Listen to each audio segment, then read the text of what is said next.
Okay. Hi, everyone. My name is AJ. Welcome to The Money Store. This is a YouTube channel where we talk about La Luz del Mundo and its doctrine and its leadership, and sort of, present the questions to the organization to sort of get people that are affected by it to sort of live sort of better, more grounded lives after leaving the high demand religious group. And then also it's also a channel where we put English content onto YouTube that hopefully is helpful to people who are more inclined to that language and just have want to grapple with the particular points that we have to make on here. And yeah, so welcome everybody. And speaking of English content, we have a guest here that I wanted to speak to for quite a while, Sarah. And yeah, I'll have Sarah introduce herself and then we'll take it from there. Hi You go everyone. ahead. Hi everyone. My name is Sarah and I'm so happy to be on AJ's channel. Um, I guess I came from TikTok. That's where people mainly know me from. And I pretty much left LLDM. I think I want to say like 2 years now. Hmm. Yeah, so almost 2 years. I've been out and it's been pretty difficult, but honestly very worth it and very beautiful. I live life so happy now. Hmm. So yeah. Yeah, Sarah, I really admire you, and I really appreciate you making the time to come on to speak to someone to speak to someone like me. I think you're interesting in that you left the organization like 2 years ago, sometime during the pandemic or after it started. Mhm. And for me, I ended up leaving a year prior to the pandemic. So for sure, for years since like early college, this is like 2013, 14, 15, I always wanted to leave the organization, but I didn't exactly know how to articulate it. I didn't know exactly like whether whether I just wasn't built for like the strict religious upbringing, or if I wasn't built for religion in general. Um, and I bring that up because it's interesting because I ended up leaving when I felt it was most difficult. But there've been people in the wake, and I'm glad that you're someone that ended up leaving, and I hope that some of the work that people have tried to put out there ended up helping you. And I wish we could just multiply you. I really appreciate you and the stuff that you do, and we'll get into that. And I wanted to start with, I said this prior to the call and I wanted to say it here also as well. Yeah, for sure. And that's pretty interesting how you said that you were thinking of leaving prior, like you were just kind of building up the courage pretty much to leave. I was like 100% in, like all the way in. And I don't think I started really doubting until maybe a year into his arrest that Hmm. it's like, okay, things are getting suspicious, And then that's when I was like, it was hard to try to defend the church when I knew nothing of what was going on. So Hmm. it was just like that's kind of like when I started leaving. And the pandemic definitely helped because it helped like build that distance between physically. I feel like the environment highly influences. So because Hmm. we're no longer physically attending the church, it was easier to kind of get clarity of the situation. So Hmm. Yeah, yeah. definitely. The pandemic's very interesting to me, and we'll probably get into this later, or we can just start now. But yeah, the pandemic's really interesting to me, and that I remember reading a comment on the subreddit of the XLLDM subreddit back in like early 2020, when the pandemic wasn't on US shores, or really there was basically no, it was like January, February, and someone said that LLDM should shut down their churches for safety reasons. And I was more so saying like, no, leave them alone in this front. They can they can unite all they want. But then of course, the pandemic ended up being as sprawled out as it was.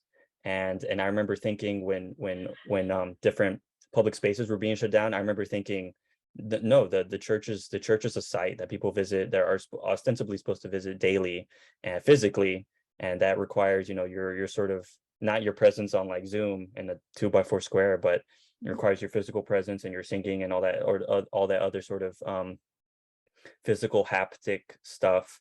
And I remember thinking, yeah, the church is going to want to monitor people much more than it already is. And yeah, and I'm pretty sure within the past couple of weeks, I've seen a forum where um, a local church was taking like a tally of its members, and one of the questions was like, are you present on these social media websites? What are your usernames?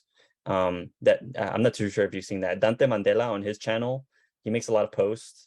This isn't a video, this is a post he made on his community page. And yeah, there's that. And so that's interesting because, you know, the pandemic like really did a lot of to to some extent it sort of hurts people, but no, to some extent there's people like you that seem to have gotten a benefit from it and not going to the and not going to the church physically.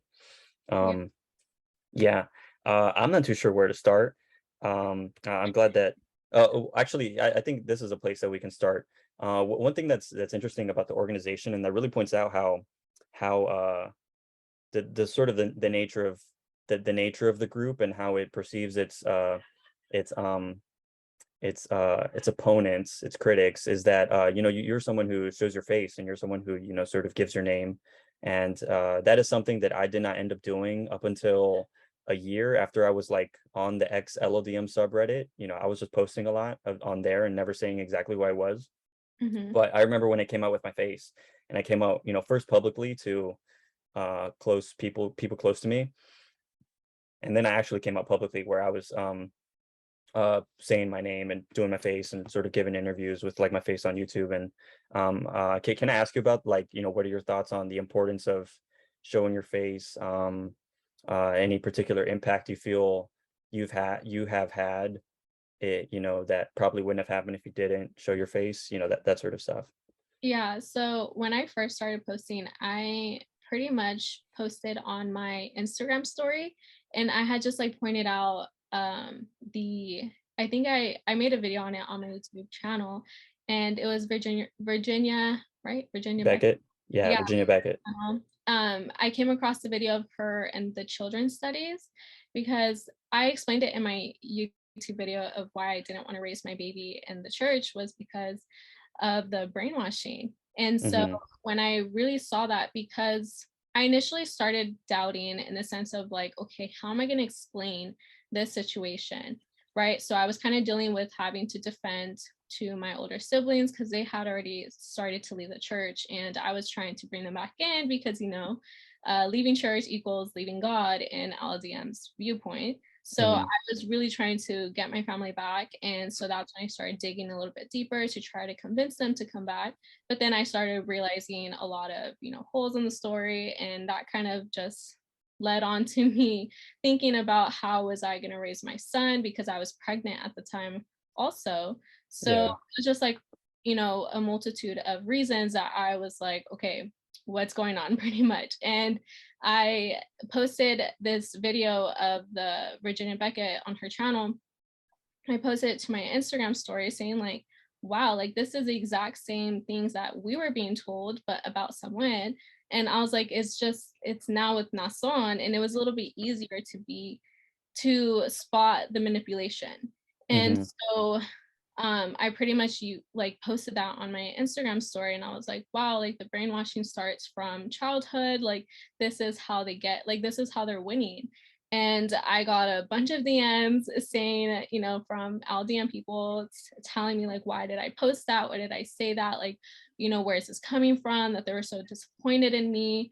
And so I lost a lot of followers from all LDM members and I was getting a lot of hate from them. And it was funny because some of them would approach me directly and say, like, you know, we're so disappointed in you.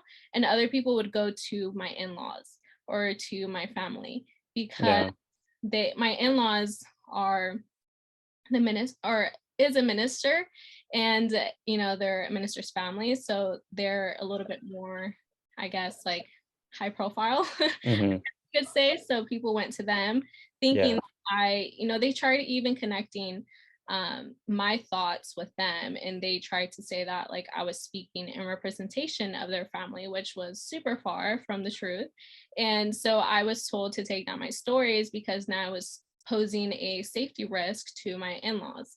And so that really scared me. So I pretty much just like took down my story and I just stayed silent for a few months because I was, you know, kind of scared of the, I guess, harm that could be done physically. Hmm. So I never imagined it would go to that extent. I didn't think I'd have to worry about, you know, physical harm being done Hmm. from LLDM people like that. So that was definitely like a shock to me. So I was now more careful. and what I would say. So now I didn't necessarily want to like be pointing fingers or anything, because people took it very personal. They thought that Yeah. I was saying that they were being brainwashed and that their children were being brainwashed. So they took it super personal, which I thought, well, if the shoe fits, you know what I mean? But Yeah. people were just mad about it. Um, and I know like when you're in LDM, it's super defensive with everything and you just want to like block people, because I did that when I was in LDM. And before I came out, like if anybody were mentioned the word cult, it was just an automatic block. So I absolutely understand how it is to be on the other side. So when people do it to me, I don't even take it personal, because I know it's like, hey, I did that too. So I don't even trip about it, because one day if they do decide to come around, like I'm not gonna hold it against them that they, Yeah. Yeah. That's something that, yeah, so for sure. yeah, and I pretty much was just like, okay, I stayed quiet on my Instagram, and I started posting on TikTok because I didn't have that many followers on TikTok. And the cool thing about TikTok is the For You page. So because someone doesn't necessarily like someone doesn't have to follow you to see your content. Like you Yeah. can post it and it can pop up on random people's For You page. And so that's pretty much where I felt a little bit more confident in posting, because I'm like, okay, odds are people that are going to see it have no idea who I am. So I felt a little bit safer posting there versus on my Instagram, which was a private account. And I have very Yeah. small community of people on there. So Hmm. I just saw that explaining on TikTok, I was going to be explaining to people that probably don't know who I am, who have never heard about LDM. And I was just like, okay, you know, here I feel a little bit more secure in posting. And I kind of, my intentions in posting about LDM wasn't necessarily to just like talk bad about it, or to, Hmm. I guess, like shed light on everything that was happening. I originally wanted to post about my LLDM background because of the way that I parent my son is very different than the way that I was raised with. And a lot of people tend to say that it's, you know, wrong, or that it's offensive that I'm raising my son in a different manner. And so I almost wanted to explain why I'm raising him the way that I am with my childhood. So I wanted to say, hey, look, these are the reasons, or this is the way that I was raised. So this is why I'm not raising my son the way that I was raised. And Hmm. but with me posting my part one cult story, it just like opened a can of worms, and it went to a direction that like I didn't think it was gonna go to. And Yeah. I didn't think that I was gonna now become like an ex-LDM like figure. And so, but in doing so, I realized that I helped a lot of people in Hmm. and so, because at first I got kind of scared that I was like, whoa, this video took off. I was not trying to be, you know, in the public view, because it is very scary putting your identity out there and coming out as ex-LDM and like speaking about it, because it's heavily, heavily Hmm. frowned upon in the community. So Hmm. I was scared at first, but then receiving all the support, even though I did receive hate, the love and support that I received was more overwhelming. And so Hmm. I pretty much took that as a sign of like, I'm going to continue doing this. And what I did by putting my face out there was worth it, because I helped so many people take that step in leaving because they were on the fence, or, you know, whatever reason. They came to me and they were like, thank you for posting that video. You helped us make that final decision in leaving. You know, you brought things to our attention that we never even realized. So it was just, it was nice because they were able to relate to my situation. They were able to find that comfort in watching my videos. So I got a lot of DMs from people saying that they really love my post and they want me to continue. So Hmm. that's where I was like, okay, I'm just gonna keep doing it because I saw that it had such a huge benefit. Yeah, for sure. That yeah, thank you for sharing all that. My mind goes off in a lot of directions. One of the directions that it goes off in is shout out to Virginia Beckett. Virginia Beckett's a wonderful, I think, resource for a lot of people. I remember first meeting and contacting Virginia Beckett, a pseudonym, back in like February of 2020, and thinking, I appreciate your post on the XLLDM subreddit, and the sort of our connection and our friendship has only grown from there. And they, for the purposes of the community, they're just a fountain of information for just a fountain of information for the court proceedings and other sort of ways that LLDM has been in the news as of these past recent years. And there's it's not a lot. There's there's some analysis and whatnot, but really it just comes down to just putting the information out there, and that's something that the cult itself recognizes that it has to insulate itself from and insulate its members from. And what I think one of the things that's super interesting about you is that there's new platforms of communication that LLDM has had to deal with over the course of its lifetime. At one point it was the LLDM community is this neighborhood in Guadalajara, and there's not really nothing much about that is happening outside of it, until of course it branches out to the United States and other countries. But it doesn't have to survive on a platform that just about almost every single person on the planet can have access to some extent. And so it's one thing for YouTube to show up, and then for them to have their YouTube channels and all these other sort of things go on there. But it's another thing for these other platforms to show up and then see that LLDM is very small, and not everyone who's in that group is going to start piercing into the different platforms that it can. And so I guess we can take Facebook for example. I know a lot of members are on Facebook, and they have their own groups that are insulated for sure, and they're probably friends with one another. And Facebook is one way that the organization checks to see who your contacts are. And there's a culture of snitching within the church, and so if you're found like following somebody, they may end up snitching on you and telling somebody else. That's so funny that you say that, because one of my followers, she had DM'd me and she was like, oh my gosh, look, somebody messaged her saying like, hey, you follow this girl and she's talking bad about the church on TikTok. I just wanted to let you know. And so that's funny that you mentioned that, because it really, really is true. They try to tell each other to like not follow certain people. Yeah. And it's interesting because then of course something like TikTok comes along, and YouTube has been a tool for the XLDM community for several years, in that it's just a video sharing website. You don't need to make an account in a particular way like on TikTok. TikTok has a sort of wall where you can't see too much content until you make an account, and then you're sort of free to roam around. But yeah, TikTok is a platform that becomes really popular in like 2019, and then explodes at the start of the pandemic, and has really just gained traction for itself since then. And I don't think it's going away.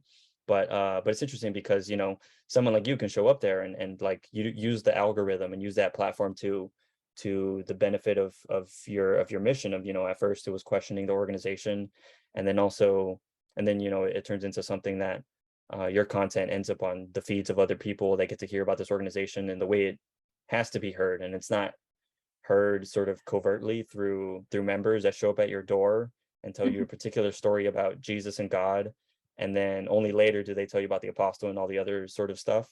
The organization has to survive on those things, and they can't keep up. And it's interesting that they can't keep up because just in the first place they want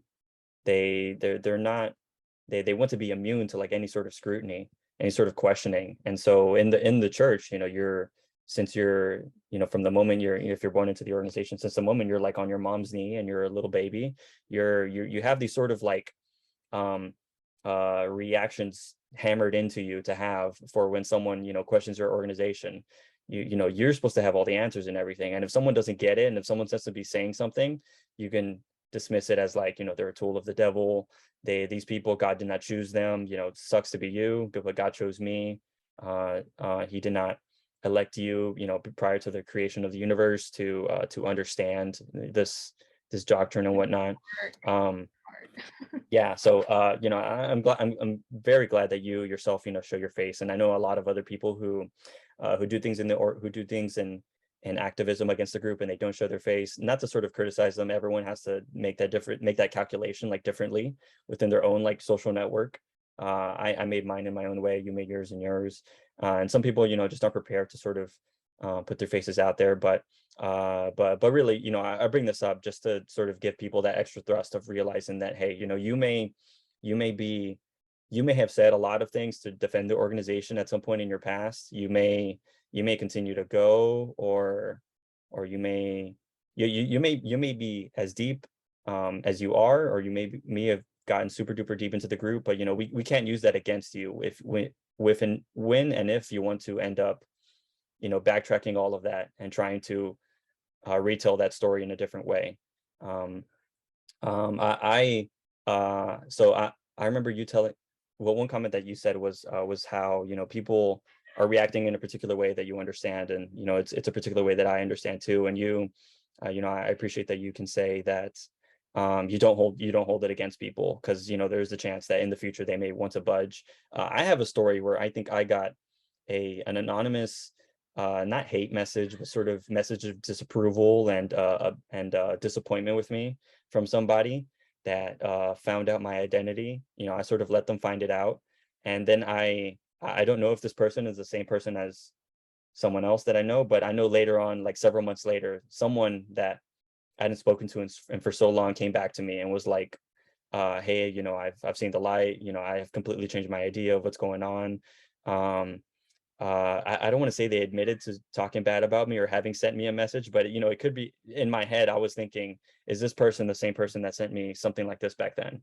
They might as well have been. And so, that's the point that I'm trying to make, is that, people can be so deep into the group, and we just want people to sort of think for themselves and realize that you don't have to be subjected to this set of ideas that is, very dumb when it stands up to scrutiny. And it sort of recognizes that, and teaching people to have these reactions, have this sort of like stonewalling and this double downing reaction whenever they meet some sort of scrutiny that they can't reply back to or anything like that. Yeah, for sure. That's what I wanted to say in terms of that. So I appreciate you showing your face and being on a platform that not a lot of other people were on at that time, and making progress on.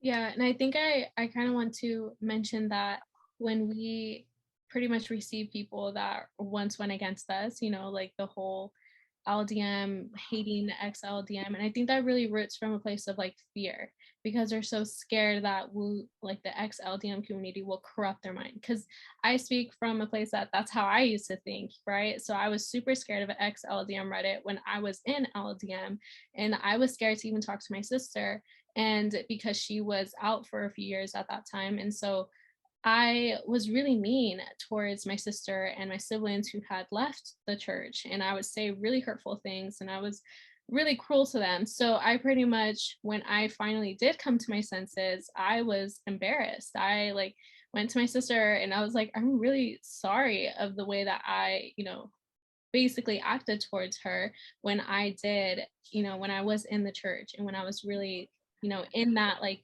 mindset. So I Hmm. pretty much just like would want that same, um I would want people to know that like we will sorry, I'm totally Hmm. No, it's okay. so I pretty much just like it comes from a place of love, right? When we are receiving someone back. And I just like wanted to, I guess, clarify that, because I know I get a lot of messages or comments on TikTok saying that all I'm doing is spewing hate, and that all I'm doing is spreading hate and all this negative, and I'm just talking bad and all these things. And it's a very negative perspective on my social media, but I feel like it's not. It's really rooting from a place of just me simply sharing my life, and people think Hmm. that's negative, but it's because they know that LDM is not a positive place, and they just aren't ready to come to terms with that. So they think Hmm. that I'm just talking bad. And then also Hmm. that the whole spewing hate or like, spreading hate, it really just comes from a place of like anger towards the manipulation. And I mean, who wouldn't be mad figuring out that their whole life was based on lies, right? So Yeah. it's just kind of like, of course, people are going to be angry when they first find out that, hey, like your entire way of living was pretty much unnecessary because he was a false apostle, right? So it's Hmm. just like the realization that like, wow, I was so hopeful, I wholeheartedly believed in this person, and now they're the opposite of who they claim to be. So it's Hmm. just like at first it's that anger, but I realized that I would tend to take it out on like the LDM members who are victims themselves, you know, the ones that are genuinely blinded. And it's just like it's having to redirect that energy towards the people who truly deserve it. And it's, you know, it's a very difficult situation to navigate because the organization really like strategically plans to pin people up against each other. So we're pretty much distracted and arguing with each other than on the real issues on hand. So Hmm. I Yeah. guess I wanted to talk about that. Yeah, for sure. You know, when you say that the latest and greatest example of the way LLDM paints its critics, within the organization, there's no legitimate way to criticize it. If you're any sort of member within there, there's no legitimate way that you can sort of criticize the organization. You may be able to criticize the handling of some sort of such local thing with your pastor or something, but they're the ones who are backed by the apostle, and there's sort of, there's a certain trust that that grand almighty person has in that person. And so anyways, the best example, I think, what was the day prior to the Holy Supper in 2019. So this was the first big major celebration, a couple months after the major, arrest of Nason and on Monday, June 3rd, 2019.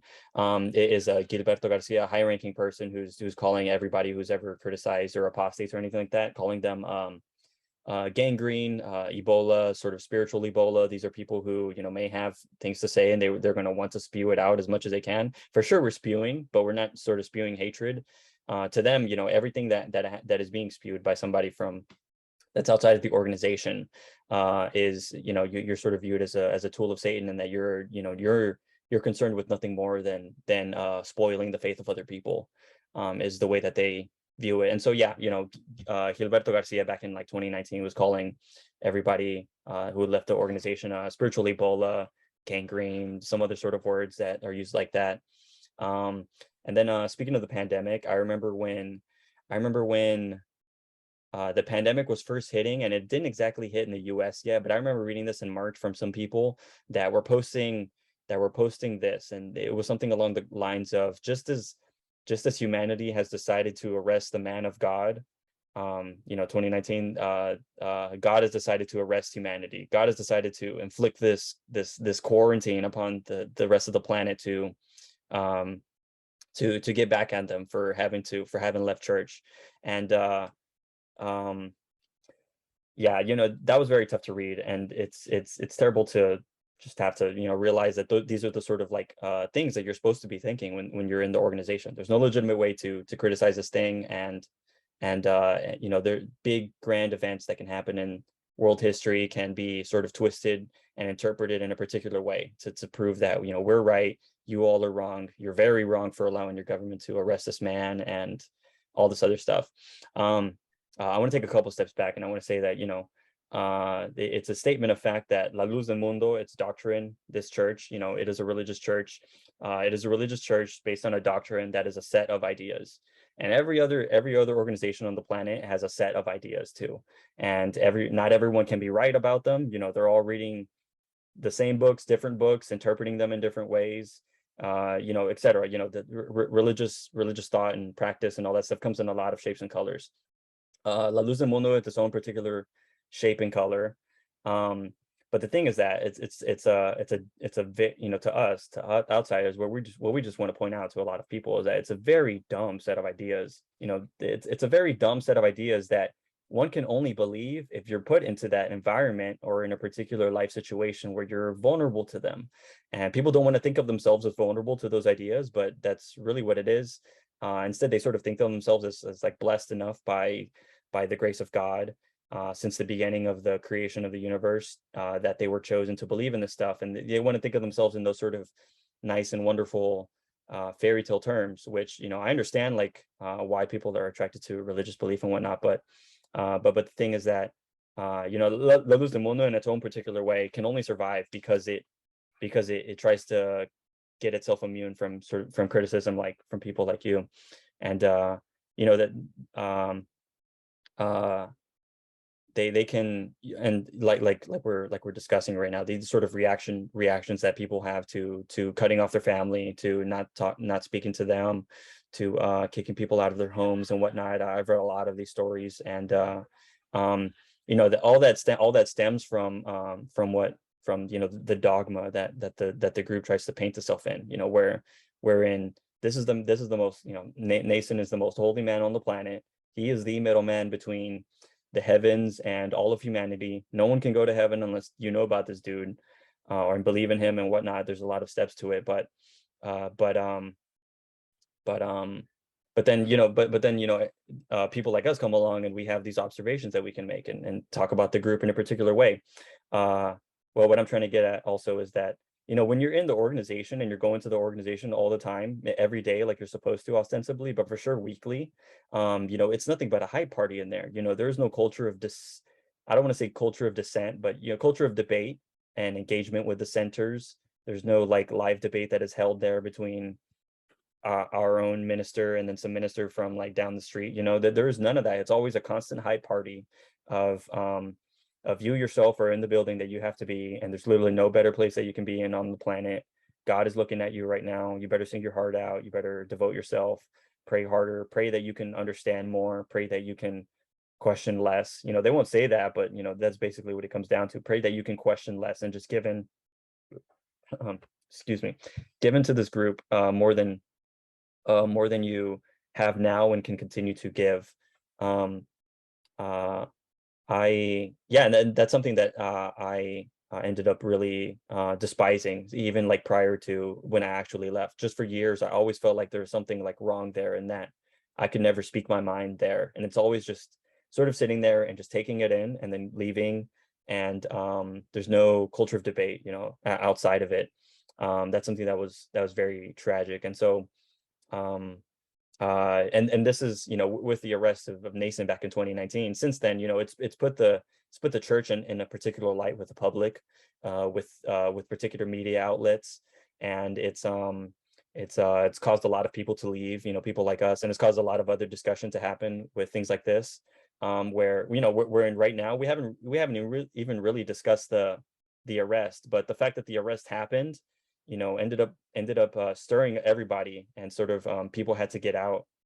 People had to get out and had to grapple with the information that's out there. And so I'm glad that yeah, I'm very grateful that the Jane Does and other sort of people that came out to testify, came out with when they did, and with the sort of force that they have, because we're the ripple effects of that, and I really appreciate that. Um, that everyone's world was completely flipped, and everyone's had to deal with it, still continuing to deal with it, and I'm glad that you're dealing with it in the way that you have. Yeah, I Mhm. definitely feel like if the Jane Does never, came forward, or if they've never did what they did by filing that case towards him, then I would probably still be in LDM, and like with a lot of other people would have probably still been trapped there, because we wouldn't have had anything to pretty much trigger our critical thinking. We would have never Mhm. had anything to, like, take a second, be like, wait, contemplate the possibility, if it was true, like speaking in the sense of like we were still in LDM. But obviously it is true because of, all of that court stuff. But it's just like, if they would have never even came out with that, then we would have never contemplated the idea of Mhm. it possibly being true, and like you said, being the ripple effect of that.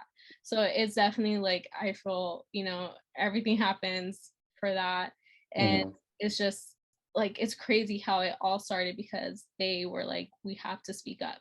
And that bravery and just that strong heart that they had to have to take that steps and those measures into causing all of this that has been for the most benefit. And Mhm. I feel like, I'm not like super super updated on like the cases now, because I know Yeah. like a federal case building, and now they're going, I believe, like another civil lawsuit against the church. Mhm. So they're not stopping, which is great, because it almost felt like we were defeated in a way when, when the trial didn't happen.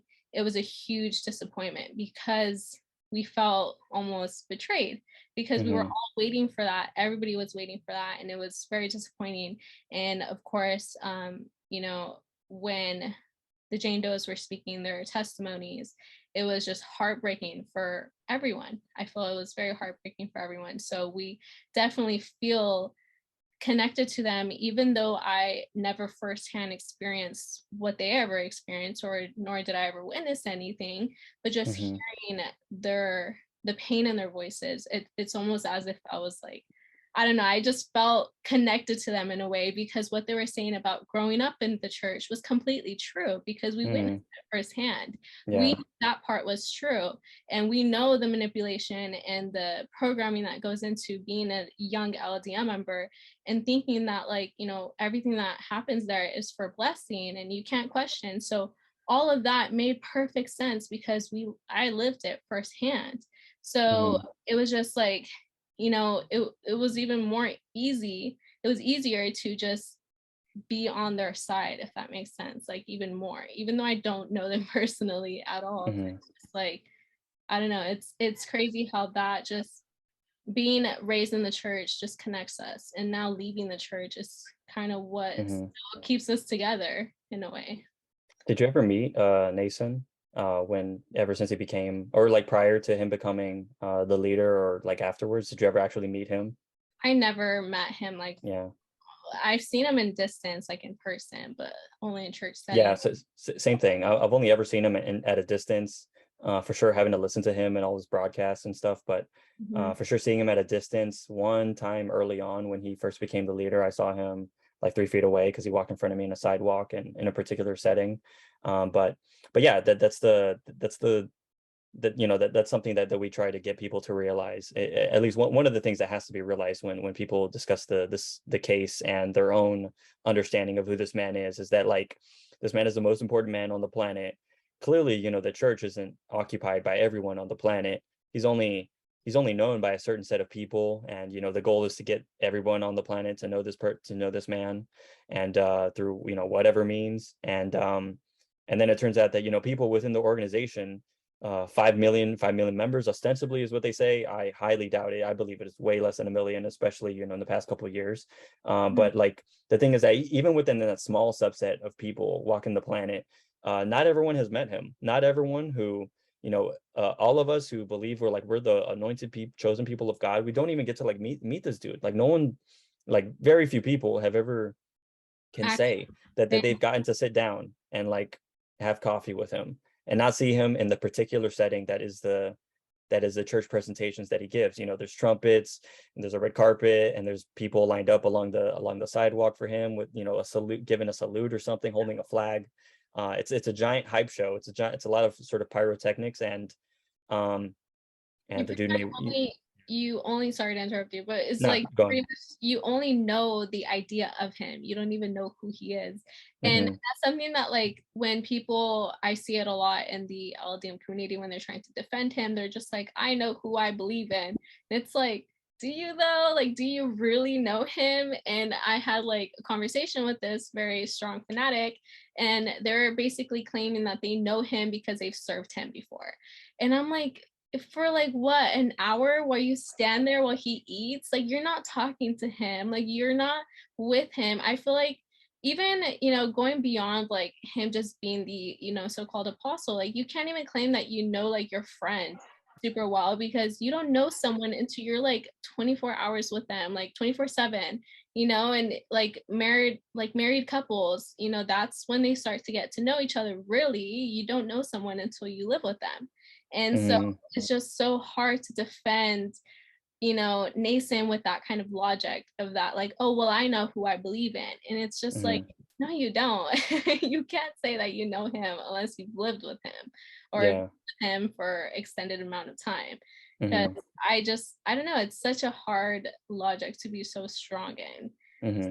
I just don't like, I mean, I never knew he had super bad acne until I saw the court videos and Yeah. pictures. I was like, whoa, he looks super different than, what's printed when in he's our hymn yeah book. when he's then when it's printed in our hymn book, then Mhm. then him being made up and everything and showing up to church. He doesn't ever like show up on time. This is something that there's always a sort of hype man that goes prior to him, and then the dude just sort of walks out his house whenever he fucking wants. These are a lot of things that I'm sure the members for sure feel excited and feel love the music and all and the singing and all that stuff. For sure there's something like powerful within that, but that means nothing. And when it comes down to this man supposedly saying that he can raise the dead, and you've never actually seen him do such a thing, and he only makes these claims, and you have to believe in them even though you've never seen them, through the mechanism of faith. And Mhm. yet you don't, people don't actually, know this man. There's a video where me and Julian talk about how when we actually saw Nathan once up close, and yeah, he made that comment too. This is prior to the arrest. He made that comment too, where he saw him up close one time, and he's like, yeah, this guy's just kind of just this, like, Fake no offense, but he's just kind of just this Mexican dude who, has acne. And people another thing, another, go much. on. And people Sorry. praise him so much, saying that like he's so beautiful, the most ignored Yeah, soul, yeah. and like all these things. And it's just like, I mean, I never, like when I was younger and they would say that stuff about Samuel and like his family, I was just like, I can't let my mind go there. Like I didn't even try to contemplate, like the idea that like was he even a good looking person or not, because I was just like, no, we don't see him for that. I had like tunnel vision when it came to them because I didn't want to allow myself to think any negative thoughts about them. So it's just like, it's Hmm. so funny. I don't know. Hmm. Yeah, for sure. I understand what you mean. And another thing that sort of feeds into this idea of, like, we know him, and we know who we believe in. How dare you tell me that I am believing in something dumb? Is that all the apostles have their pictures. It's not, no one, I've never heard this in a sermon where they say you better have the epistle, the picture of the apostle in your living room and stuff. But a lot of people do that, and it's strange, because it's this sort of like, it's this sort of image that you see of this person that creates some level of familiarity, but it's not the level of familiarity that one can have about this man and his family. And it's strange because then, there's this one picture, but then at the same time, a good chunk of members, a good very fair amount of members know that this man and his family have a lot of real estate and properties just all over the US and Mexico, expensive homes that are in residential areas, that are homes or just private places that can't be turned into churches later on down the line, but these people, like, know that this man has so much wealth, and that they give into this, and have this idea of, like, we know him, and we know that we give this amount of material to this guy to enjoy, because he's just always needing a rest and everything else. He's so busy thinking about everybody, waking up at 5 a.m. all the time to Yeah, pray and whatnot. um they get sick because of us, because of our sin. yeah, yeah. The least we can do is give him a $5,000 suit, So it's just like we have to. Hmm. We're indebted to him. He has done so much for us. And so Yeah. that's kind of like the mentality that everybody has, that's why we give them so much of us, because he has done the, something that can be done by any average person, which is take us to heaven. Yeah, so we're sort of discussing about how people, the nature of presenting criticism of the church in different platforms, how to present it, with your sort of, with your face, and the importance of that. Then also the reactions that people are sort of told to have when they meet criticism that they can't handle, maybe. um uh yeah. I and so um Well, one other point that I wanted to make about this, about criticism and whatnot, is that, it's strange where, La Luz del Mundo and a lot of other religious organizations, like I say, are just a set of different ideas, and some of the ideas overlap, some of them are completely in conflict with one another.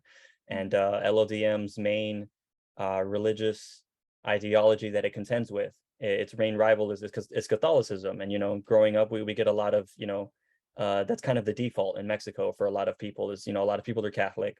And so that's the main organization that they've gone up with, and that they've, come into conflict with.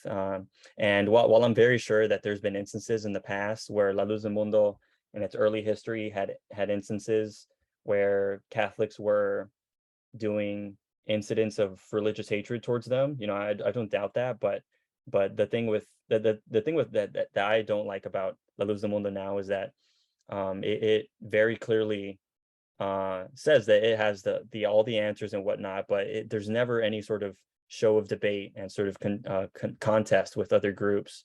And uh, what am I trying to say?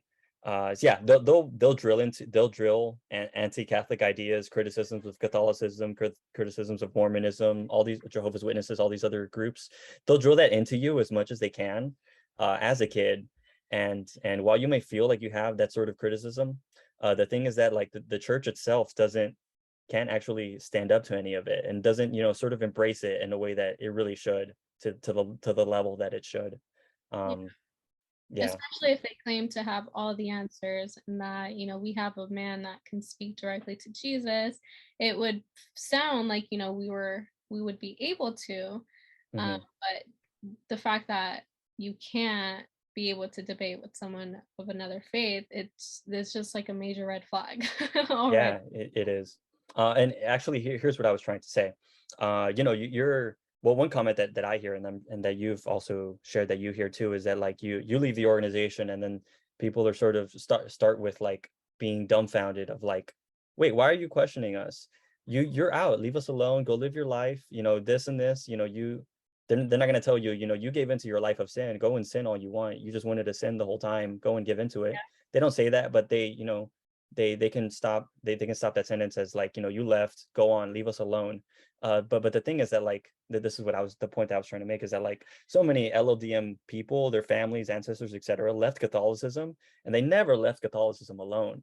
They always sort of, got into their sermons about why they think it's wrong, and this and this and all that stuff. But the thing is that like they don't apply that to themselves, which is, fine. You want to say that there's no legitimate way that people can leave La Luz del Mundo.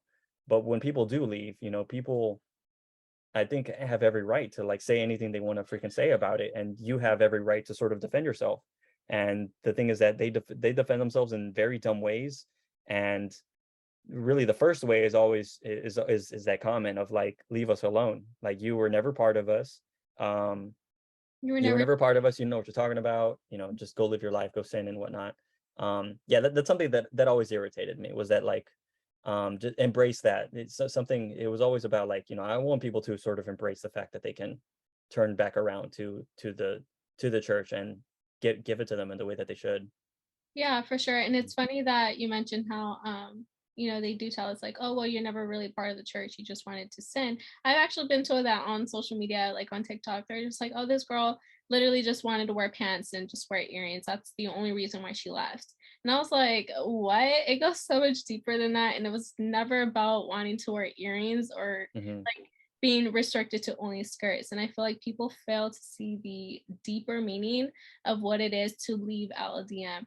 At least in from my case, like I was really trying to figure out like, okay, my life purpose has always been to serve God and to, want to reach heaven. And so being that like in LDM, the way that I really started to shift my, I guess, mindset was now like, I mean, I don't know if you remember, or you said you left before the pandemic, right? So Yeah. when we were in the pandemic, they would tell us to constantly pray for Nason and to, for God to show his mercy and to let him out. So that was like constant every single day, every single prayer. We were always praying for Nason.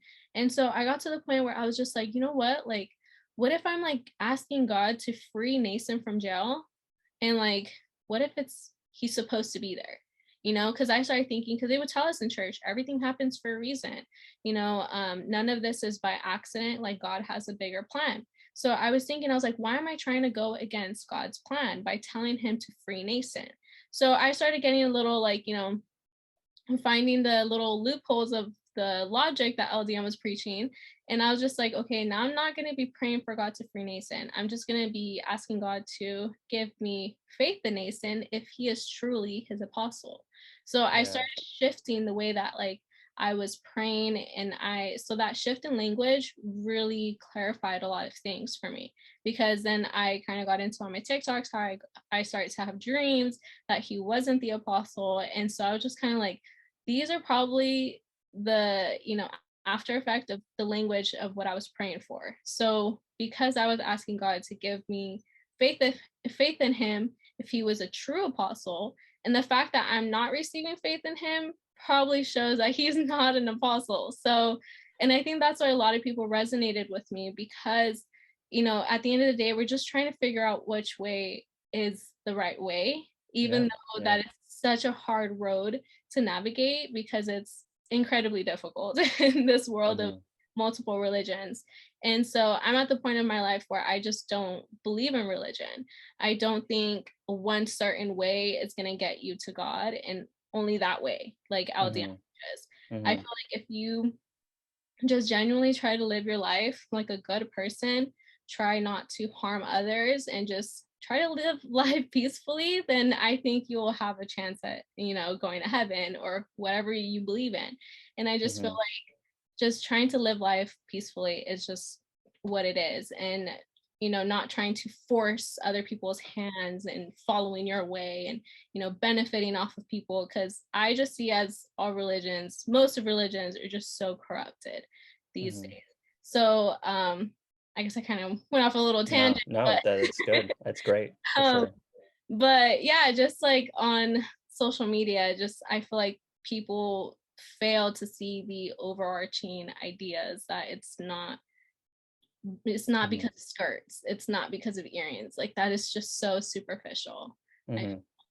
Yeah, and it's I mean, one of the key like aspects of this entire thing is that this all has to do with people's religious belief and their ideas of the afterlife. We can talk about the court case all we want, and the word afterlife and death is not part of it, but everyone is sort of implicated in that people are so fervent about the organization and its doctrine and whatnot, because they are taught to believe, they truly believe that we legit have all the freaking answers that hundreds and billions of people have never ever had. We have them. We should approach every conversation and every criticism and everything with that sort of zeal behind us, and in the back of our mind. And when it comes to this objective thing of like, here's a court case, here's an investigation, there are certain things that are found here and here, and these people saw this and this, and you weren't there, and millions of other members weren't there, and you have to sort of weigh all these things. Everyone's sort of salvation and idea of the afterlife is like implicated in that. Mhm. um and I uh yeah, so something else that often comes up when criticism, when I try to sort of give a sort of critical view, is that one question that people sort of can be seen as a sort of knee-jerk reaction is this question of like, well, if you don't want me to go here, then where the hell am I supposed to go? Or like, he's like as if you're sort of supposed to have the answers. It doesn't just stop at criticism for the people. It's like you're supposed to have the criticism and the answer to where I need to go and whatnot. And yeah, I'm not too sure. Do you have any sort of response? I'm sure you've come across that. Do you have any sort of, you talked about that just now, but I don't know, could you say something more about?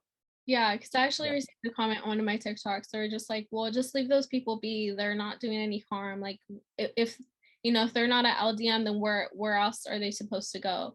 And it kind of in a way of like telling me to just like stop talking about it, because those people are not doing any bad by being there. And it's just like, I feel like people's focus is just like all over the place. Like some people are so focused on the case that they're blinded to the whole reason why they're going to church in the first place. And then some people are like, blinded to the case, and they're only going there because they think it's, a church and it's for God.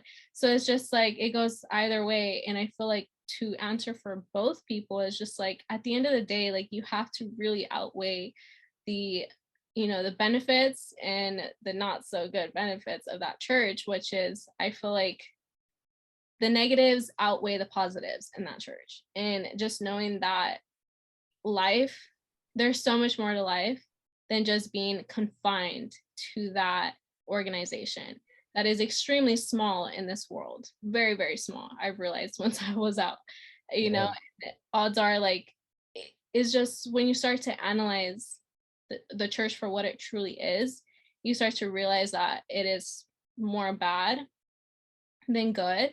And I just feel like when you're out of that church, yes, you may not have an exact place to go, because I also question that, like, where am I supposed to worship God now? Like, what do I do?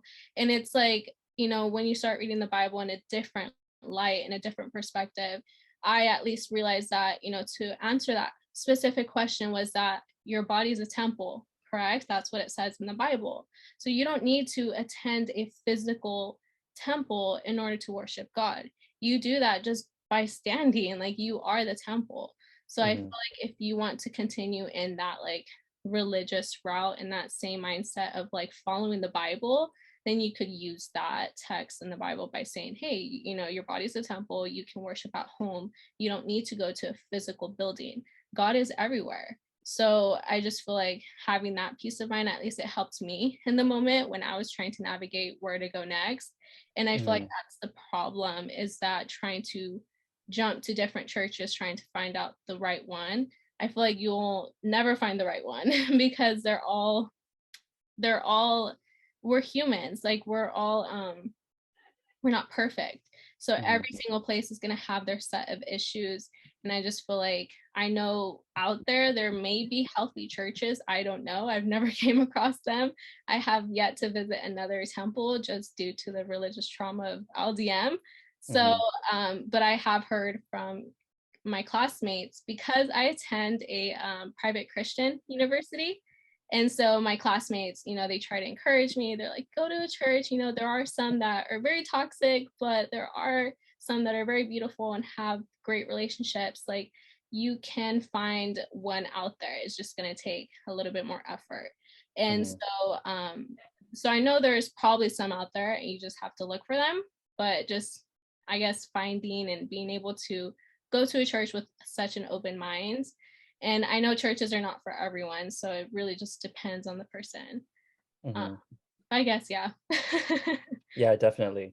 And it's I bring the question up because not that it even needs to be answered, because I think the way that the question has been raised to me is in the consist it's in the way of sort of shutting me up and telling me that you don't have the answers, and so therefore I'm going to go with what I'm familiar with, and continues to tell me I have the answers, you know, every time I go to the services. For me, I always for sure wanted to leave the organization for years prior to the arrest. I always kept going to church just to go and just sort of have my face seen, and think that, you know, one day it'll all click and I'll give in, and I won't ever have these conflicting thoughts within me ever again. Um, that was my sort of relationship with the church. But no, even prior to the arrest and prior to me actually like stopping attending, um i I found myself going much farther with like my criticism of religion, religious faith in general. And so, you know, I know, I think for the most part, most of the people that I know that I have left LLDM continue to go to another church, or at least continue to believe in God and Jesus and all that other stuff. um Not everyone sort of outright flat stops going to churches and has these bigger ideas of like what they think of religious faith in general, like I have. Excuse me. Um, uh, and so, yeah, when I receive these questions, I understand what that means. I definitely did not expect to have some sort of answer when I stopped going to church. I always told myself that, like, you know, if something happens in the future, then it sort of, if I end up joining some other organization, that happens in the future. But, you know, for now, and I'm very sure, like, for the rest of my life, I'm not going to pertain to another group of this manner, because I feel like my criticism of LLD, my criticism of things beyond LLDM came first before it came to LLDM, and the specifics around that community that I grew up in, that sort of set of ideas that I grew up in. Um, and yeah, you know, I tell people I'm very glad to sit down with them and tell them that I'm glad to explain just why I don't believe in the veracity of the Bible or other holy books, or, you know, miracles and all these other things. Um, but I tell them, you know, mission critical number one for my channel and everything that I do is just to get people to stop going to this one particular organization that is very, very, very, very wrong, and that, you know, we know a lot about it, and we know it's very, very wrong, and at least, you know, you can start from there and then take it from, you know, go to whatever you want to go to. But something that I think is something I don't want to avoid in conversations regarding La Luz del Mundo is the topic of what a cult is, because I feel like that is something that came into my vocabulary and my understanding later, or really kind of like when the arrest happened, is like my idea of what I was in changed like radically. It Mhm. wasn't just that I didn't want to be in it, but that it was a particular sort of thing. And so I think something that's very important in discussing uh, why people should leave La Luz del Mundo, and how La Luz del Mundo survives, and the sort of situation that it's in, and its strategies of maintaining a grip on people's lives, is that, you know, well, there are these particular high religious, high demand groups that can be within a religious strain, and these things can be called cults, and that, you know, when people leave La Luz del Mundo, I certainly don't want them falling into another cult, you know. I won't exactly go against go against like religion in general with these people, you know, when talking to them about LLDM and why they should get out. But I almost always for sure try to bring up why, um, you know, this church is a particular kind of thing that can survive that survives in a particular way, and that, you know, I don't want people falling into like something that could be potentially worse, or maybe sort of less innocuous, but still, you know, there is these other groups that Luz del Mundo is like sort of aware of, but it doesn't talk about them as cults. Um, and so, you know, I think I have this video that's probably still on my channel where I discuss, you know, does the Luz del Mundo even know what a cult is? One thing I discussed there was that, like, you know, La Luz del Mundo can criticize Catholicism all day long, but Catholicism is not necessarily like a cult. It's too big and mainstream of a religion to have to resort to the strategies that a group like LLDM has. But you know, LLDM can be aware of a group like Scientology. LLDM, you know, we can hear a sermon if we want about Scientology, about Jehovah's Witnesses, about Nexium, you know, et cetera, et cetera. Mhm. But they themselves won't use the word cult. You know, they'll sort of just point out these other religious groups as being wrong in their own way, but I don't think they necessarily point out what a cult is. And I think it's, discussing cults and discussing why Scientology is such a terrible organization. So sometimes I think it might be interesting, and I haven't seen this exactly work, but you know, talking about cults in general, and then seeing if that is a sort of backdoor into the mind of a LLDM member, and getting them to think along those terms instead of just you're attacking La Luz del Mundo in outright. Did Yeah. you know what I mean? We're like, Mhm. mhm, Yeah, and I think understanding what a religious cult is really gives perspective on what LDM was or is still, because I feel like that really helped me when I did leave and I was getting those almost like intrusive thoughts of like, oh my gosh, what if I was wrong? Like, what if LDM is a truth? And what if I am, because then you start to doubt yourself almost when you're feeling very alone due to the fact that your community has turned their backs on you. So you start to kind of almost regret leaving, right? And I remember I was shamed and saying that bad things were happening to me because I left church. And because at the time I was pregnant. So I was like, oh my gosh, like, am I causing this on my baby? And of course, like, I never wanted to, hurt my son. So I started thinking of those things. But then I was like, you know what? Like, I need to research more and kind of just give myself that clarity, that information to be able to, I guess it was more so for like my peace of mind. And so when I yeah, started looking into what religious cults were and how cults manipulate their members and the bite model of a cult, and I started reading all those things and educating myself on it, I felt so much better knowing that, like, okay, I'm not crazy. Like, it really was a cult. It's okay that mhm, I have left. I'm like, these are just the after effects of leaving, and what I'm going through is normal for someone who has left a high control religious cult. mhm, So I think definitely like educating yourself and constantly learning about what religious cults are, what LDM does, and looking at it from an unbiased perspective will really help process everything, and it'll just lead you to a better place. mhm. Yeah, for sure. Yeah, I appreciate that, because yeah, that my sort of strategy for how to go against the group is not evolved over time, but you know, I've sort of seen the different paths that can be taken. And one of those is like, you know, just maybe talking about cults with someone in general, and then seeing, you know, getting them to view a particular group in a particular way, and then pulling the mirror up to them and showing them that, like, okay, well, you know, you have your Nason, and you've never actually sat down with to him with have coffee. Here's this article where you can see that he has all these properties that, you know, don't make him see where he has his private life, and he's not having the public life that he could be having in those places with all that money and those resources. You know, these are places that are never going to turn into churches, and that are never as big as, and you know, they're never going to turn into churches. And you know, here's the pyrotechnics of the sermons that he gives. Here's you look at the trumpets, and look at this thing, and look at this thing, and it's a giant hype party for this man. And you know, and you're pointing out to a member how distant they are from the center, from the absolute center of the organization, the doctrine, and the source of salvation on the planet, but pointing that out to them is I think important.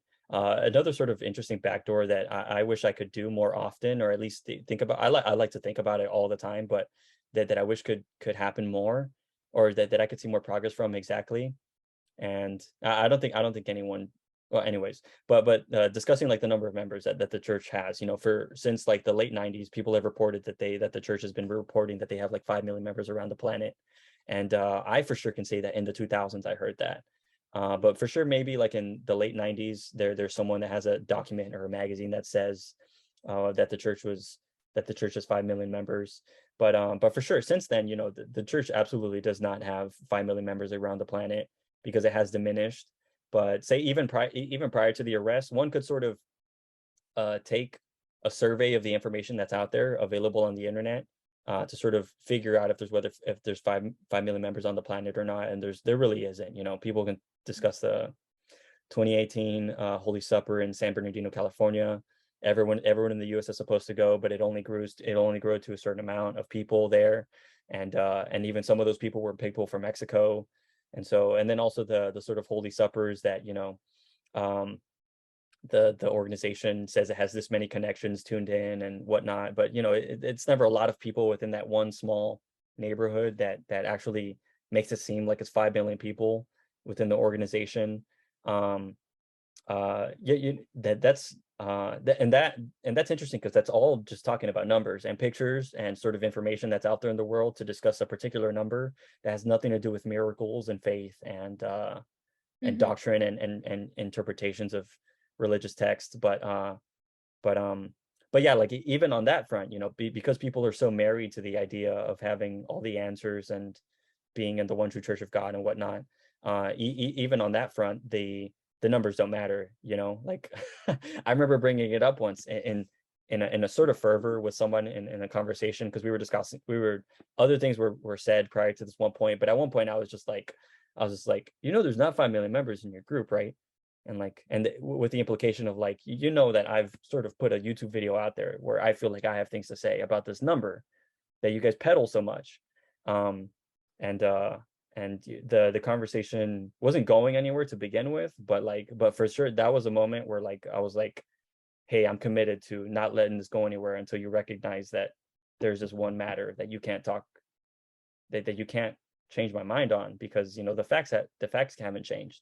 Hmm. um yeah, I wanted to bring that up because um there's this, because being in a group of that, with the stakes that high, where it's your salvation, and being in a group where you have to be so married to the ideas, it forces you to have to do mental gymnastics, not do any sort of thinking, do some sort of um uh compartmentation in your brain, where like even when it comes down to these numbers, and talking about what a cult is, without even saying LLDM in paragraphs of discussion, like even to those things, that the members are sort of made to be immune to receiving that.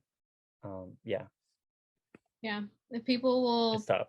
Mhm. pretty much not pay attention to critical thinking because they think faith is the answer to everything. Like if you don't have faith, you're not chosen. And that's just like a really sad Mhm. value to have in life. But Yeah, for sure. What one I guess one of there's a lot to talk about, but I guess one of the last things that I could ask, there's really like two things that I think were major that I thought of, was how um I think for sure that there's a lot of discussion around this, and I'm glad that this happens, but I always like to point it out that it's the doctrine is experienced in a gendered way. Women experience the doctrine in a particular way, and the men, and kind of also depending whether you grew up in the U.S. or Mexico or elsewhere. It depends in your setting, but the doctrine is gendered in particular ways, and different, the two sexes experience it differently. And so that same applies to the sort of exit process. And I don't know. Do you feel like you have anything to say um, in terms of that? I feel like Mhm. I didn't really see a specific, I guess, separation in the way that we were being preached to until I think I was already older, um, maybe like 18, 19 years old, a little bit. Hmm. It was, my minister was Brother Alfredo Pinto, I think it was. Yeah, it was him. And I will never forget this because I remember sitting in the pews of the church and looking over to my sister, like, what the heck is this minister saying? Because he started talking about how women are not supposed to be working and that we are supposed to be staying home. And I thought he was going to go in the direction of like, oh, well, because, women have to raise the children. If not, who is? Because that's kind of like how I thought of it. But when he started going to the direction that it's because women are more susceptible to cheating or to being straight away because they like to be flattered. And so if they're in a workplace and somebody's like, oh, you look nice, and they will easily fall into that temptation. And I just remember thinking, and because my mom is a professional, my mom's a teacher, Right. and she works. And so when he was talking about how women shouldn't be working, I was like looking over to my mom, like, what the heck, and he was like pretty much saying all these things. And he tried to use the example of like Eve, of how she strayed away the man and how all these like things. And I was just kind of like sitting there like, this is insane. Like the fact that he is talking so bad or like down upon women, saying that Hmm. we're the ones that are gonna pretty much stray away the men. And it was just like, it was crazy. So I remember that was probably the most significant thing that I thought of, like, wow, this is super sexist. And when I was in LDM, like, I will never forget that. And I was just like, this is insane. I was Hmm. mind blown. But other than that, like, I just feel I didn't really notice any different ways. I do Hmm. remember like the girls being more encouraged to serve in the minister reunions or any events, like the girls Yeah. were more focused on. And I think, I don't know, do you remember the year of Eva Garcia's birthday? It was like a Bollywood themed. Do you remember what year that was? Not a Bollywood theme, but definitely birthdays that I remember. I don't remember a Bollywood one. I remember she had one where everybody was like dressed in like Indian attire. It was like the head wraps, or in not the like not like Muslim head wraps, but like the Yeah, a particular just strain of dress yes, it was from like that. Yeah. the wraps and like the really jeweled out dresses. And I remember because this minister's wife had gone up to my mom, and I think I was like 14 or 15. That's why I was asking for the year, because I was trying to remember how old I was. I remember I was young, and a minister's wife went up to my mom and was like, hey, your daughter would be perfect to be one of the decorative girls in Eva's birthday bash, like a birthday party. And so she was trying to convince my mom of letting me go to Mexico with her so I could be a part of this, party. And because I was young, I was 15, 14, around that age, my mom was like, I don't know, I don't think so. And her birthday's in September, so my mom was like, she's gonna have to miss school. Like, I don't agree with this. So my mom was very strict on me growing up. So she was not okay with that. But looking back, knowing what I know about the church now, I was Yeah. like, I'm so thankful my mom said no, because who knows what could have happened to me if I was taken by that minister's wife to Hmm. that party. And she Hmm. basically used the excuse that because I would have fit the features of the Bollywood themed party. And I was just like, I was super at the time, I was upset with my mom because I really wanted to go. And, I thought it was a huge blessing. And I was like, Mom, you're, not allowing me to enjoy this blessing. And Mom was like, you're crazy. You're too young. You're not going to Mexico by yourself. And Yeah. so, which I was, so thankful now, realizing the dangers that could have led to if I Hmm. would have gone at that age. But it's just, I guess what I was going with that was that maybe just young girls in church in general are just very targeted, and thought like that conditioning that Pinto was saying, how women are not supposed to go work, and we're supposed to be submissive to our husbands because we're more susceptible to sin or whatever, or straying away the man. So I feel like that conditioning, and then being told that we're supposed to be of service by being chosen to always serve in special events. Like that's why I believe the Jane Does, because it's like Hmm. all those little things add up to you thinking it's okay, or for you to Hmm. put aside other responsibilities when it comes to church, because you are taught to serve constantly, or to be Yeah. submissive and to never ask questions. So I feel like the girls definitely are put lower in the aspect of the hierarchy of church, that men are always superior. And I noticed this with the 9 a.m. prayers, that the sisters are only supposed to take their the the talks below, like at the Yeah. bottom of the steps. And I always Yeah. remember thinking that like the men were always above us because they were allowed to take it on the top of the steps versus women. So Hmm. just like those little things, I always felt like women are suppressed in general in society, and then knowing that in church it's no exception, and Hmm. it pretty much sucks. And I never really explored those ideas because I was always given the biblical text of that, like, the man is the head of the woman is made from the man's rib, so you are supposed to serve him, right? And I remember coming across the TikTok, which is kind of funny, but TikTok, this, like, I don't know if he was like a pastor or whatever, but he pretty much was saying how that logic that women are below men because of the sin that Eve caused Adam to do. He was basically saying how that argument is not valid because throughout history that like that how did he That's that story has actually changed over time. In particular sort of strains of the Bible. Yeah, I'm a history PhD, and one of the things we did last year one Friday was we read different versions of Adam and Eve and how it was being exported to. In this instance, it was England around the year like 1000.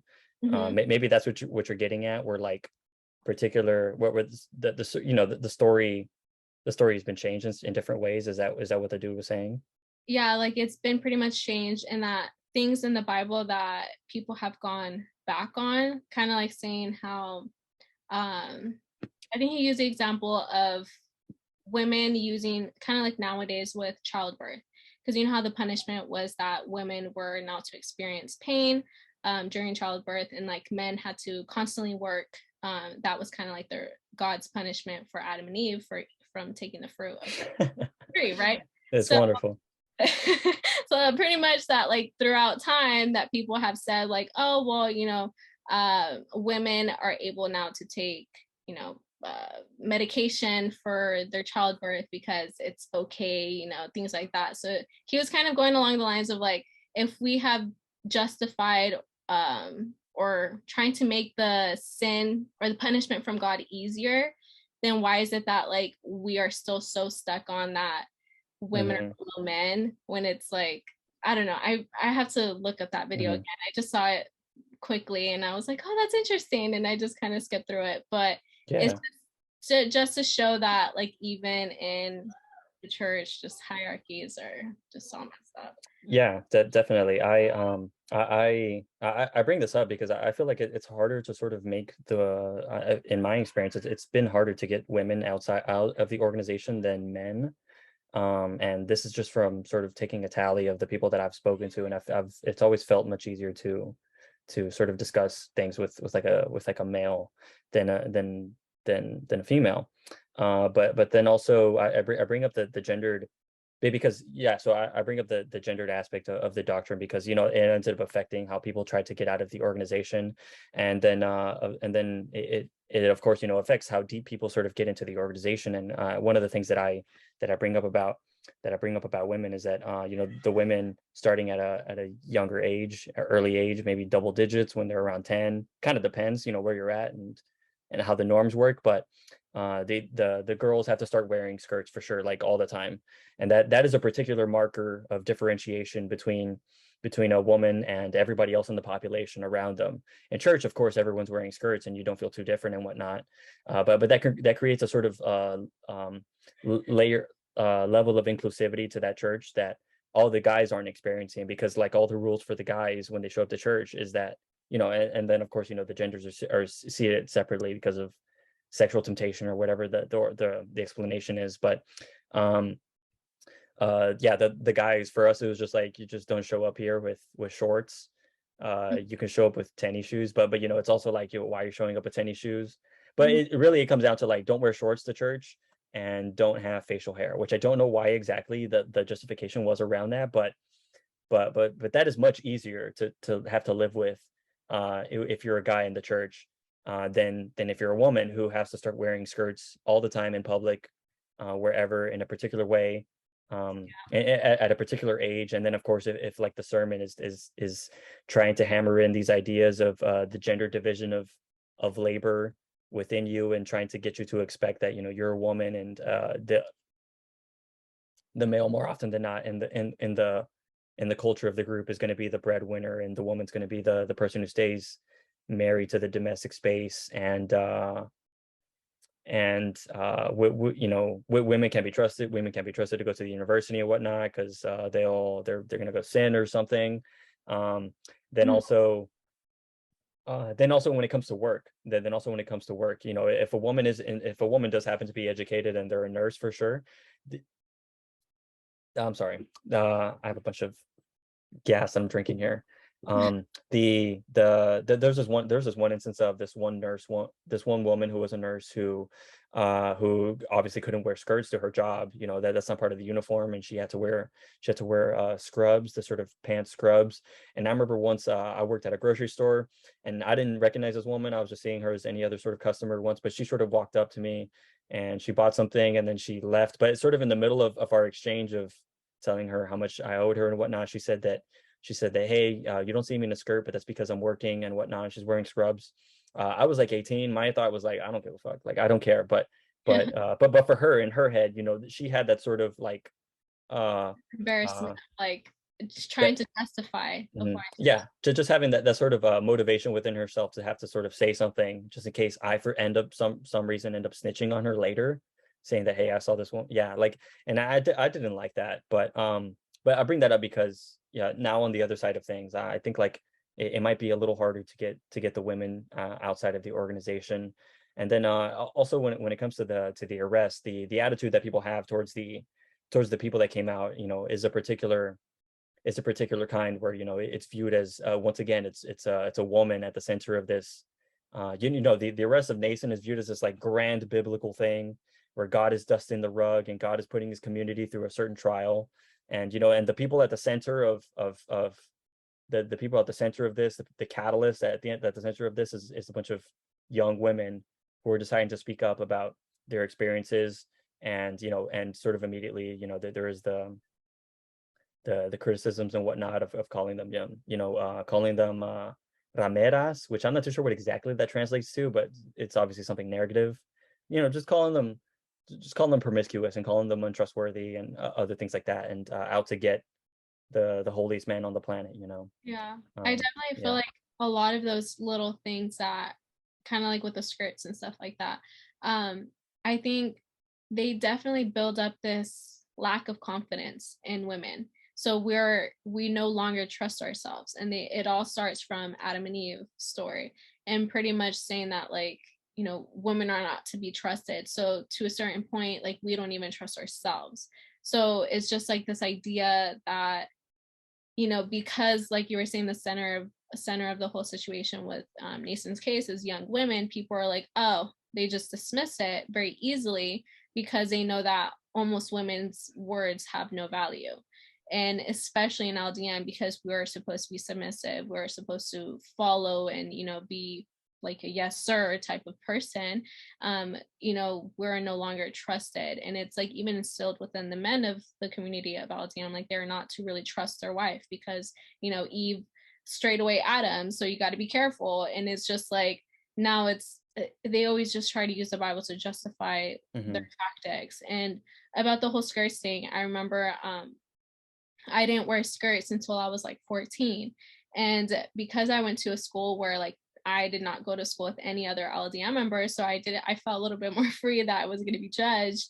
And I was very athletic growing up, so I was always running and things like that, so I just didn't wear skirts.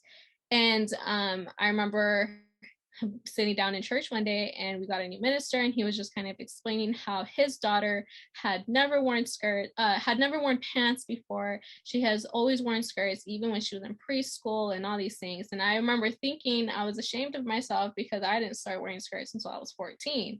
And so I was just like, wow, like I'm not as holy or whatever. And I just felt little less than, other people. And I just feel like there's always that competition of who's holier in LDM, of like who's, follows the rules better or longer, whatever reason. It's like always trying to strive for perfection in that church. And it's just like always shaming you to feel worse about yourself. So I just Mm, feel like the women are particularly like targeted of making them feel less than everybody. mhm. Yeah, for sure. And it also the other sort of other thing I wanted to touch on at least a little bit was also the attitude that the church um has. The skirt thing is interesting because like this is something that could potentially like go away. Like I in some, and to some extent within the next 20 years could see how the church, however big it is or however small it is, decides to make this turn where it starts to allow women to wear whatever the hell they want and not polices their body in the way that it always has for the past, since its whole history.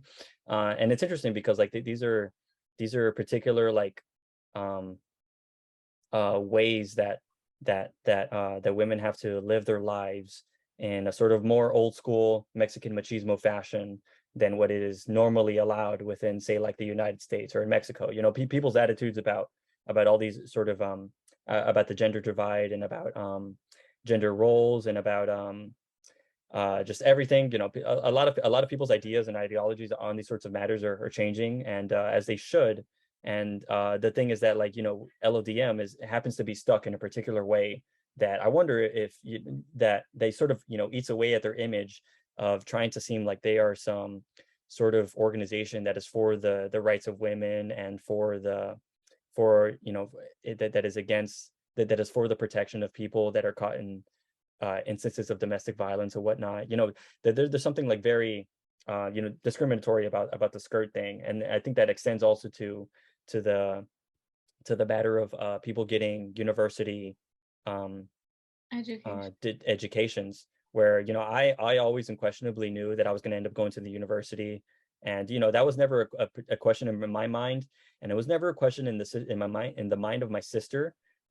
Given the household that we grew up in, that was always like important to us. But within other kids that I grew up around with, I always knew that like uh it is much more likely for the older brothers, the younger brothers, whatever, for the brothers to end up going to a university than for their sisters to end up going. And the women are much more constantly pressured to get married early. And the women, yeah, those sorts of things are are important because La Luz del Mundo, only within the past however many decades or something, it's been more popular for members of the church to end up going to institutions of higher education. Hmm. And that is these are places where the smartest people with opportunity in the church end up having to go to these institutions where their ideas may be challenged, where they may end up taking some sort of intro to philosophy class, and they may not know what to say to a particular kind of thing, or going to a university where there is a diversity of other religions and sort of a different culture of like debate and inquiry and whatnot. And that's something that LLDM is coming up against. If you're for this is a this is where a group like APS comes into play. Are you familiar with APS, Association of Professionals and Students? This is a sort of wing of the organization that is concerned and encouraging of all their members to go to university and whatnot, but for the purposes of their degree being dedicated to Nason. Yeah. um, but that's new, and that's something that is something the the church makes it seem like they've gotten to this level where hey, we can start allowing our people to go and pursue these degrees and not necessarily have to be in the labor. They can go and get money or get money in a particular way to put into the church. They could go study architecture and build churches for the church. That's all new. And I think a lot of people are familiar with the fact that since the time of Aaron and maybe into the 60s and 70s with Samuel, members weren't allowed to go to the university because the church sort of hierarchy like recognized that this is a sort of place where our members are going to be challenged and may like end up waking up and getting out of. Yeah, do you want to sort of wrap up in like the next 10-15 minutes, up to you. Do you have anything to say about how your college education affected you in a way that maybe it didn't affect others? Yeah, those sorts of things. Yeah, so I definitely went into wanting to go to college with the mindset of giving back to the church because I was always thinking that, life is about serving God and that's by going to the labor. So I always envisioned myself as like a minister's wife, serving in the labor, for the benefits of the apostle. Because, when you're in that church, you think that that's like the most beautiful thing you could ever do. And so when my mom's a teacher, my mom's very big about education, so she has her master's, and so I always knew that, okay, my mom always pushed us to go to school. And so when I first started going into college, I was thinking that, I was going to do something with child development because I have always loved children. That has always been like my spark of interest of like taking care of kids and nurturing them. And so I'm very big on that. And so I always knew I wanted to do something with children. And so at first I was going to go into like, nursing or like pediatrics, because I was like, oh, I'm going to open up, a doctor's office, or, try to do something for the church. And so when I started taking child development, it was part of my core requisites. And so I took my first child development course and I found it so interesting. I was like, wow, this is pretty cool. It's like psychology, but more focused on the child's early years. And so I pretty much switched my major to child development, and then I had the plans of like, reshaping the entire like children's studies, because I felt like that place was very slacked on in LDM. Like children were not paid attention to at all. It was pretty much like you had to be submissive to everything. And I started learning that that's not how children develop, the best. So I wanted to go in and reshaping that. But the more that I learned about child development and the way that you're supposed to raise children and the way you're supposed to nurture them and guide them, I realized that LDM was like the exact opposite. And so I was just like, whoa, like this kind of makes sense of why the way that the church is, the way that it's such a generational thing, because we are setting up the entire foundation to the members' lives. So it just, that's why there's so many fanatics, because it like everyone's born into it. It's a multi-generational church. Like everyone's related to everyone somehow, or, they're converted and they married a member that was born into the church. And it's just like, it all roots from people being there from birth. And so I started realizing, and I had to do a lot of critical thinking about my own childhood. And so a lot of the child development courses made us reflect on our upbringing, the way that we were socialized as children. And I started realizing that LDM was a bit culty, because we were told that we weren't supposed to socialize with people outside of the church. And so I started seeing a lot of red flags while I was going to the university. And so and at first I was just kind of like, I can't let this, win or whatever. And I almost lost like my critical thinking ability because of church. And, I wasn't trying to. So it was really difficult to navigate, because I was trying to like stay focused or stay on the path like that church was telling me to. But also like still put in effort in my assignments and still get a passing grade. And so it was just like such a hard thing. Like it was not possible for me to navigate school and actually pass my classes without critically thinking about the subjects at hand. So that pretty much sparked a lot of, I guess, foundational work for when I finally did take the steps in leaving. And so, because when I left the church, I had already been studying child development for about 2.5 years at that point, because I started college when I was 18, and then I didn't leave until I was like 20, almost 21. So at that point, I, had already a good foundation of child development knowledge, to where I was like, yeah, this church is not the right place for me to raise my baby and for me to continue in this church. So I Mm-hmm. definitely think that me having that knowledge of child development, me having the background of critically thinking about different subjects, definitely helped me in leaving the church. So Mm-hmm. I just think that eventually, and this is something that I have thought about because the church is encouraging more members to go to school. And I feel like a lot of the young generation is most prone to leaving because I, Yeah. I generally don't think that people are going to be able to stay in church and be really educated about psychology or child development or anything that has to do with like the brain, like the way Yeah. that human functions. Like Uh-huh. it conflicts too much with what LDM is. So Mm-hmm. for me, I'm so baffled at the idea that there are lawyers that are still Yeah. in church because I'm like, you guys should know this stuff. Yeah. But I don't know. I just feel like hopefully one day I feel like it's already happening, like, eventually like all the younger generations are going to be like, this is not like the ones that are being educated. And I think Mm-hmm. that's probably where the downfall of LDM is going to come from, is Mm-hmm. that more and more members are going to be educated. And I don't know if you remember with the whole like movements of LDM trying to prove that their members weren't dumb by Yeah. saying that like, oh, I'm part of the 5 million and I'm a doctor. I'm part of the 5 million and I'm a teacher. And I remember Yeah. this because they asked my mom to do it. So I know that this was like a movement on Facebook going on where they were doing Yeah. multiple. This was in within the weeks of the arrest. Yeah, And because they were trying, like, people or like medias were saying that like the LDM members were pretty much dumb mm-hmm. and blind to have believed all of this, and then then the church tried Mm-hmm. to pretty much you know like counter attack by saying like, we're not dumb, these are all our professionals. But Yeah. Yeah. I don't know. Yeah, and I definitely remember that was right in the wake of the arrest, which was on a Monday, and then everyone finds out about it on Tuesday, June 4th, and then it was Thursday, June 6th, 2019, that Javier Becerra, the Attorney General of California at the time, gives a 30-minute-ish press conference on that can be found on YouTube very easily, and within that, he's not necessarily he didn't, members aren't supposed to be watching this in the first place. I did watch it like a million times.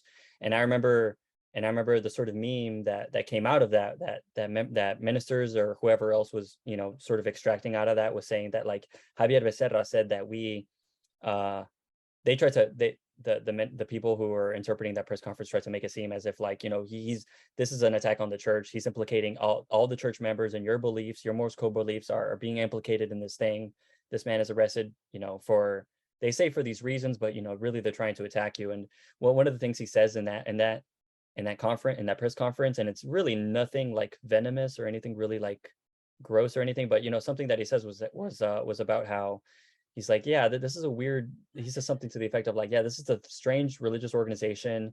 I don't really know how to describe it or how people believe in it, but people are sort of, he doesn't say anything like bad. He doesn't call them dumb or an educate. I don't think he calls them dumb or an educator. If he did, then he can, but the response shouldn't have been for the church and the communities to like publicize their publicize their them acknowledging that they're implicated in this thing. That was very strange to me. Another thing that went on in those days was how people who have met Nason to some extent at some point were told to write like testimonies and send them to the lawyers, because the lawyers were going to compile this whole thing and present it as some sort of proof, as like a testament of his character.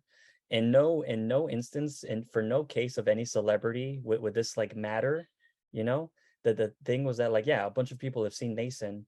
I helped some people write these things because I was asked to. I helped some people. I helped a family write their things because I just wanted to hang out with one of the sons, because we were friends and whatnot, and I didn't want to go to church the afternoon. So I went with his family to go hang out with, and this was just one night of those days. Yeah, I went to go hang out with his family, and the family had like written some stuff, and I was like spell checking it and other things like that. Their English wasn't that good. And yeah, like the sort of examples that these people were, no offense, but pulling out of their asses was that like, yeah, I went on a road trip with him in 1990 something. He was cool, he was chill, he was something. And then it was just like that means nothing because you don't actually know this man. Mhm. And at the same time, you by sitting down and going through this exercise of recognizing the what's at stake here for you personally in this case, sort of isn't that's not helpful. It's helpful for just discussing the facts of the case and whatnot, but people, the church got people into those modes right off the bat, telling them that, like, this is a thing against you. Mhm. The attorney general is Catholic. This is probably something from the Catholics. Yeah. um They there are made it grander so forces at play. personal. Yeah, made it personal. It made it personal in the way that it shouldn't have been. Hmm. I think the personal side is inevitable, but that comes like later. In that, number one should have been just dealing with the facts of the case, and the man, and how high his bail was, and that that means something, and the fact that the guy didn't hire any of the lawyers that do believe in him to that high gigantic extent. He didn't hire them. um he ended up hiring people that people that have represented Kevin Spacey and Harvey Weinstein and whatnot in the past. And I'm referring to Alan Jackson in general right there.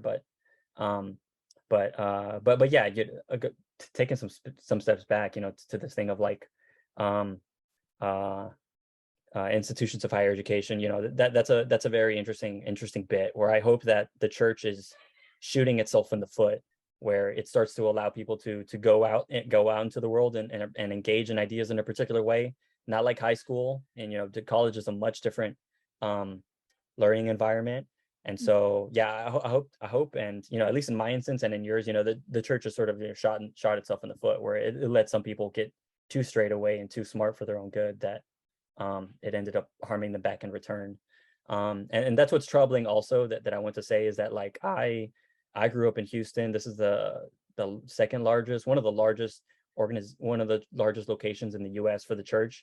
And very few of the people that I knew around me that definitely had the opportunity and whatnot did not go to college, or went to very little of it, because of, or even like in spite of, they still, because so many others, really the majority of the people my age ended up going into the labor, and being sent to like Central Western Africa, or being sent to the Philippines, being sent to Spain, being sent to all these other places where they end up working for free and whatnot. And the labor is a whole discussion in and of itself. But the thing that I'm trying to point out is that, like, at 18, people are very encouraged to get into the labor, because that can be viewed as that can be viewed as a very respectable alternative, and actually can be viewed as higher above people like you and I, that end up going to universities at our age and try to be at service for the apostle in that way. Hmm. um yeah, that's something that's really tragic. And I hope that that everyone, regardless of what side we're on, it could use more education. And the thing is that, like, the thing is that one particular side has a particular attitude towards it. Um and yeah, I just hope that slowly but surely, people will get out more, and that when people end up going to the university, and they're probably 14 or 15 by now, and they end up going later, I hope that the stuff that we're doing, and the experiences that they've gone through in the past 3 years of questioning, and realizing that there's a movement of questioning. And I hope that they take that, and that um in college they find a distance from their family, to take a stand against them, to tell them that this is how I actually feel about it. um I learned these things in school, and I feel like I have a better confidence within my own intellect to challenge these things that are said to be unchallengeable. um yeah.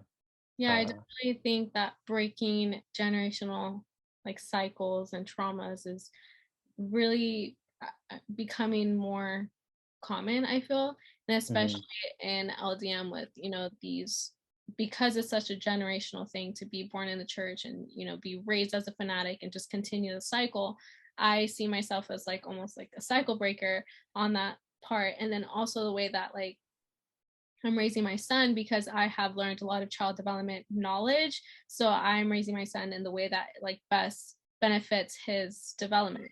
And I know I've been kind of challenged about that too. And people see it as disrespectful because it is different.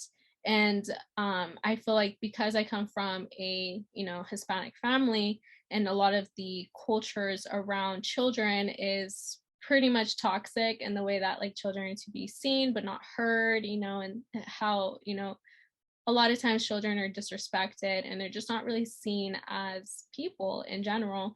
And so I feel like when it comes to that and healing, because I feel like there's a lot of childhood traumas nowadays, that people were raised in a very toxic way with spanking and with, threats and bribery and all these different negative ways that are not, developmentally okay. And it causes a lot of mental health issues, a lot of low self-esteem and things like that, that create these bigger problems. So I mean, I guess I see it a lot because of the side of TikTok that I'm on, that I see a lot of like, empowerment of, being firm and confident about yourself and the way that you're raising your children and breaking generational traumas. And I think it pretty much is big in my life because I'm a mom of a toddler.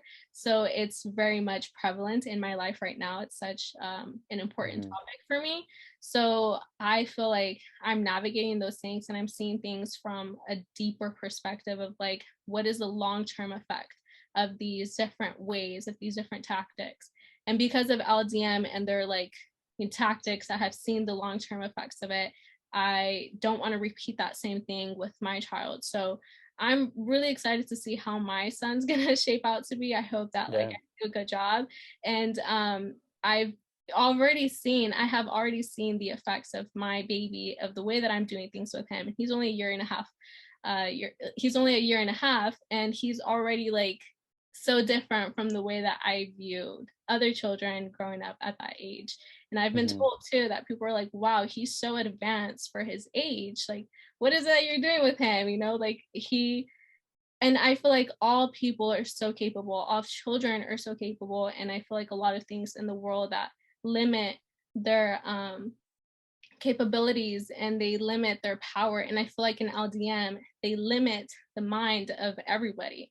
They stunt your growth, and so I feel like once you're out of that environment and you're able to really think for yourself and to grow, like the sky's the limit, literally. Like you are so powerful. And I feel like just being able to acknowledge everything that happened in LDM and seeing how all of that was just so detrimental to your life, and figuring out that there is way more to life. And however people want to explore their spiritual beliefs, because I know a lot of people turn atheists, and it's just like, it's such a unique path that everyone takes.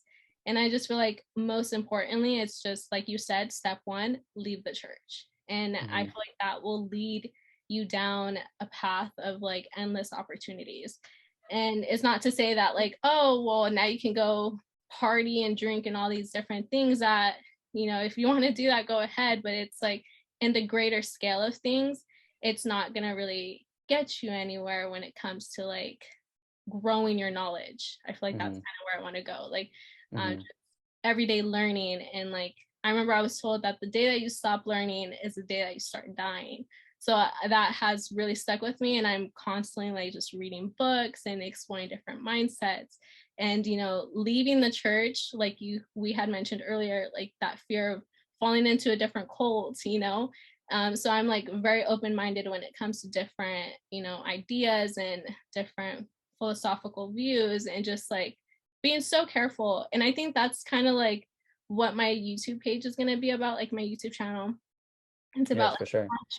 conscious lifestyle, right? So just being aware of everything and just trying to make the best decisions with the information that you have at hand. And it's just like, that's how I see it. Like leaving church is just step one, and it's about living life purposefully and consciously, because I feel like there's evils everywhere. People are always going to want to take advantage of your vulnerability and your lack of information. So I feel like just having that upper hand of, I know what I'm talking about, I know what I'm learning, I know what I'm reading, and just being confident in yourself, I feel like is step one or step two in like being able to take on the world.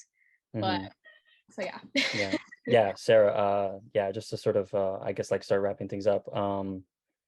Yes, so yeah, you have your TikTok, and your YouTube channel is also going to have more content on it. All these things will go down below, and we'll correspond about that. But just to sort of wrap things up, I'll say that, that thank you so much for like everything you do. I think you're freaking awesome. I definitely, if you had told me that sort of early on when I was leaving that, that there are going to be other people down the line that get to come out and speak with the same sort of force and confidence, and just know their stuff and get to contribute to the cause of just trying to help the small community like try to be better about itself and try to be better about how it approaches all these things that the church has like demanded of them for so long. I think you're awesome. I can't wait to see more progress, and I send you all the best of luck and all of my good thoughts, and multiply yourself. And yeah, just if you ever need me for anything, let me know. But yeah, otherwise, do you have any like sort of closing thoughts? And then we'll stop recording, and then we'll talk after that. But yeah, Okay. go on.